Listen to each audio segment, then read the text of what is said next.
മീൻകാരൻ നേരത്തെ വന്നതുകൊണ്ട് കൂട്ടാൻ പിന്നെ തരേണ്ട ആവശ്യമൊന്നുമില്ല കേട്ടോ. മീനൊന്ന് ഫ്രൈ ചെയ്തെടുക്കണം. അതേപോലെ ഒരു മുരിങ്ങാത്താളിപ്പും ഉണ്ടെങ്കിൽ ചോറിന് കൂട്ടാനായിട്ടോ. അപ്പോൾ ഞാൻ ചോറ് വെന്ത ആ ഒരു അടുപ്പിൽ തന്നെ മീൻ പൊരിച്ചെടുക്കാമെന്ന് വിചാരിച്ച് മീനൊക്കെ ക്ലീൻ ചെയ്ത് ഉപ്പുമുളകൊക്കെ തേച്ച് വെച്ചിട്ടുണ്ടേനും. അപ്പോൾ ആ ഒരു അടുപ്പിൽ തന്നെ വേഗം ചട്ടിയൊക്കെ അടുപ്പത്ത് വെച്ച് മീനൊക്കെ ഒന്ന് ഫ്രൈ ചെയ്യാൻ വേണ്ടിയിട്ട് വെച്ചിട്ടുണ്ട്. അപ്പോൾ അത് ഫ്രൈ ആയി വരുമ്പോൾ തന്നെ നമുക്ക് കറി ഉണ്ടാക്കണമല്ലോ. അപ്പോൾ കറിക്ക് ഞാൻ ഇന്ന് മുരിങ്ങ താളിപ്പ് ഉണ്ടാക്കാമെന്ന് വിചാരിച്ചിട്ടോ. ഇത് ഞങ്ങളെ മലപ്പുറംകാർ സ്പെഷ്യലാണ് മുരിങ്ങ താളിപ്പ്. ഇവിടുന്ന് വിട്ടാൽ അങ്ങനെ ഇല്ല എന്ന് പറയണത് കേൾക്കാം. നമ്മളോട് തന്നെ കമൻറ്റ് ബോക്സിൽ കുറേ കൂട്ടുകാർ പറയലുണ്ട് കേട്ടോ.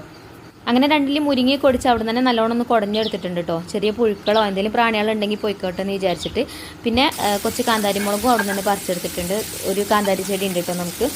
പിന്നെ ഇതാ മീനൊക്കെ അപ്പോഴത്തേന് ഫ്രൈ ആയി വന്നിട്ടുണ്ട്. അപ്പോൾ അത് തിരിച്ചിട്ട് കൊടുക്കുകയാണ്.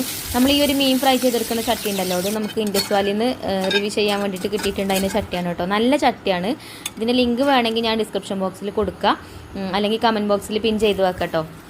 നമുക്ക് മുരിങ്ങ താളിപ്പ് ഉണ്ടാക്കിയാലോ. അപ്പോൾ നമ്മുടെ ചട്ടി അടുപ്പത്ത് വെച്ചിട്ടുണ്ടെങ്കിൽ ചട്ടി ചൂടായപ്പോൾ വെളിച്ചെണ്ണ ഒഴിച്ചു കൊടുത്തു.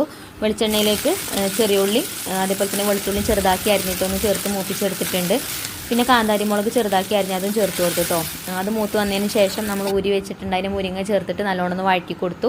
പിന്നെ അതിക്ക് ആവശ്യത്തിനുള്ള കഞ്ഞിവെള്ളം ഒഴിച്ചു കൊടുത്തു, ആവശ്യത്തിനുള്ള ഉപ്പ് ഇട്ട് കൊടുത്തു.